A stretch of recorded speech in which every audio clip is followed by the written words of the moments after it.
Bonjour et bienvenue dans le podcast For Me Talks. Je m'appelle Ivana, je suis prof de français et je vous aide à améliorer votre français.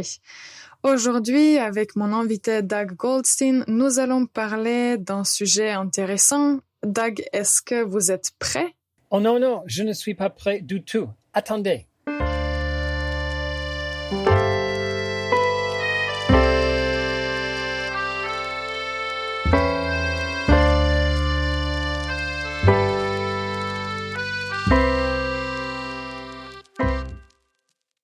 Bonjour et bienvenue dans le podcast For Me Talks.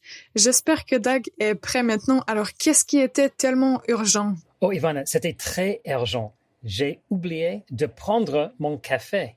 Ah, d'accord. Oui, en fait, ici, on ne commence pas la conversation avant de prendre une petite gorgée de café. Alors, votre café est prêt? Oui, mon café est prêt. En fait, aujourd'hui, je bois un expresso. Ah, super. Donc, vous buvez un expresso sans lait, sans sucre? Oui, en fait, sans lait, sans sucre. Je crois qu'il y a des personnes qui prennent des expressos avec sucre et avec beaucoup de sucre. Donc, je crois que c'est comme un sucre pour un enfant parce qu'il y a la même quantité de sucre et le café. Ah, oui, il y a des personnes qui prennent ce type de café parce qu'ils aiment prendre quelque chose de sucré et en même temps peut-être qu'ils aiment la caféine. Oui. Et en fait, j'ai fait du recherche en avance de notre enregistrement aujourd'hui. J'ai trouvé la source du mot expresso. Ah, d'accord. Oui, parce qu'en fait, dans beaucoup d'autres langues, on ne dit pas expresso, on dit espresso. Alors, qu'est-ce que vous avez trouvé dans les recherches? Je fais des recherches sur l'Internet, donc je suis sûr que c'est vrai. Oui. Et j'ai trouvé que le mot expresso vient d'italien. Et la définition est que ce café est préparé pour une personne. Ça veut dire que le café ne vient pas d'une grande cafetière. Par exemple, dans un restaurant, il y a une grande cafetière et ils font beaucoup de café pour beaucoup de personnes, mais un expresso est pour une personne seulement. D'accord. Ça, c'est peut-être la raison pour laquelle il est si fort en goût. Quel genre de café est-ce que vous préférez? Alors moi, je préfère un café qui a du lait et un peu de sucre. Donc pour moi, ce serait plutôt un café crème. Quand vous dites café crème, c'est un café avec crème ou avec du lait? En fait, c'est un café avec du lait. C'est un lait qui est chaud qu'on ajoute dans le café. Quand vous prenez un café crème, est-ce que vous préférez du lait 1%, 2%, 3% de gras? En général, ici, quand on achète du lait, on achète du lait avec 2,8% de matière grasse. Matière grasse, vous préférez le lait avec 2,8% matière grasse? Peut-être c'est mieux pour la santé. Ici, en général, on peut dire que c'est le standard en fait, dans tous les supermarchés, il y a les différents types de lait et tout, mais en général, 2,8, c'est bien. Si c'est plus de matière grasse, peut-être que ça a plus de goût. Donc, c'est pour ça que je préfère trouver quelque chose qui est entre la plus petite matière grasse et qui est très, très, très gras. Donc, 2,8, je pense que ça va. Mais les auditeurs peuvent aussi nous dire ce qu'ils en pensent. Nous allons prendre une toute petite pause, chers auditeurs, et réfléchissez. Est-ce que vous savez quelle est la signification du mot la soucoupe? C'est quelque chose qui est lié au café et à la vaisselle qu'on utilise pour le café. Alors, on revient tout de suite. Ready to take your French to the next level? There's nothing better than one-on-one classes with one of our top French teachers. Write to info@formelanguages.com or check out formelanguages.com. Bienvenue encore une fois pour ce nouvel épisode de For Me Talks. Alors aujourd'hui, on parle des cafés. On a mentionné le café qu'on prend si on veut vraiment sentir le goût du café, c'est l'expresso. On a mentionné aussi le café crème pour les personnes qui aiment prendre du café avec du lait. Et quand vous préparez le café vous-même, vous pouvez choisir le pourcentage de matière grasse dans le lait que vous allez mettre dans votre café. Donc, voici que ça, ce sont quelques mots intéressants à mémoriser. Un expresso, un café crème, matière grasse. Et maintenant, je voulais parler un peu du vocabulaire concernant les récipients, les choses qu'on utilise pour mettre le café dans quelque chose. Alors, Dag, est-ce que vous savez comment on appelle, je peux dire, le truc où on verse le café? Oui, je crois que ça dépend le genre de café. Uh-huh. Par exemple, si je commande un expresso, je vais mettre une petite tasse.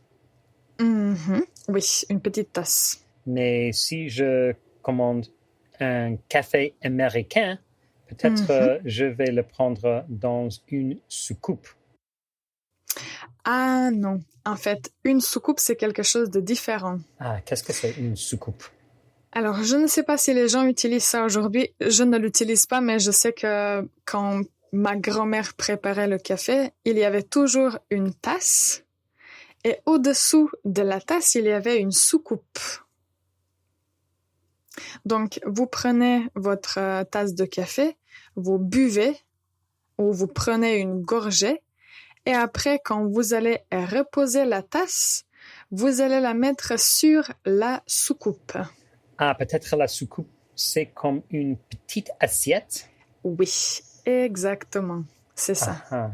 Okay, alors, est-ce que vous utilisez une soucoupe?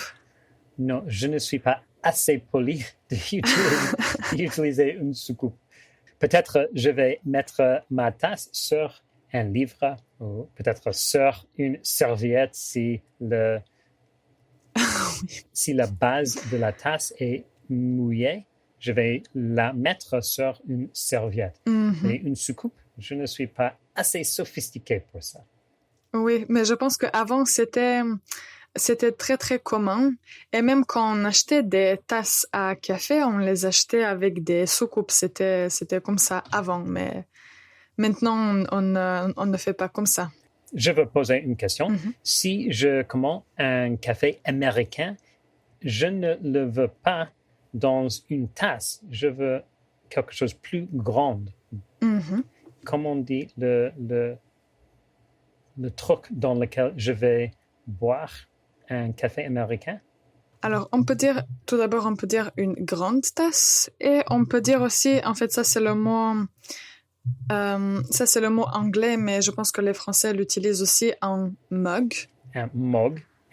Oui. Il y a la partie de mug à côté qu'on saisit pour boire le café. Comment on dit cette partie? Alors ça, on appelle une poignée. Une poignée. Donc, un mug a une poignée. Oui, et en fait, il y a un mot qui est plus précis, c'est le mot anse.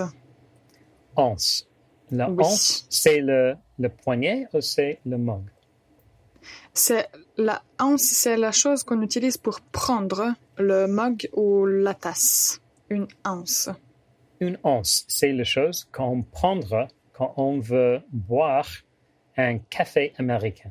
Mais pas seulement un café américain, même sur les petites tasses, il y a une anse aussi.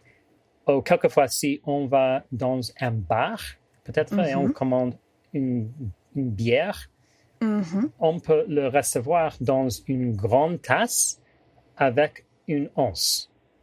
Je dirais aussi que c'est une anse pour le verre de bière aussi. D'accord. Mais je crois que c'est le matin et on ne peut pas boire le bière le matin, seulement le café. Oui, je pense que pour le matin, le café, c'est un choix idéal. Nous allons maintenant faire un petit récapitulatif des choses qu'on a mentionnées aujourd'hui. Alors, on a commencé avec un expresso. Un expresso. Après, nous avons parlé du café crème. Café crème. Mm-hmm. Nous avons mentionné la matière grasse. La matière grasse. C'est ça. C'est féminin? Féminin? Plutôt femme? Oui, c'est féminin. La matière grasse. La matière grasse. Mm-hmm. Et après, nous avons mentionné une tasse. Une tasse. Une soucoupe pour la tasse. Une soucoupe pour la tasse. Après, si vous prenez un café qui est plus grand, on utilise un mug. Un mug. Ou une grande tasse. Une grande tasse. Et la chose qu'on utilise pour tenir une tasse ou un mug, ça s'appelle une anse. Une anse. Voilà. Alors, merci Dag pour cette conversation autour du café. Je pense que c'était assez intéressant. Chers auditeurs, merci d'être avec nous aujourd'hui. Si vous aimez boire du café ou si vous avez des choses à ajouter, n'hésitez pas à nous écrire et à nous laisser quelques commentaires. C'est sûr que nous allons vous y répondre. Bonne journée et on s'écoute dans notre prochain épisode.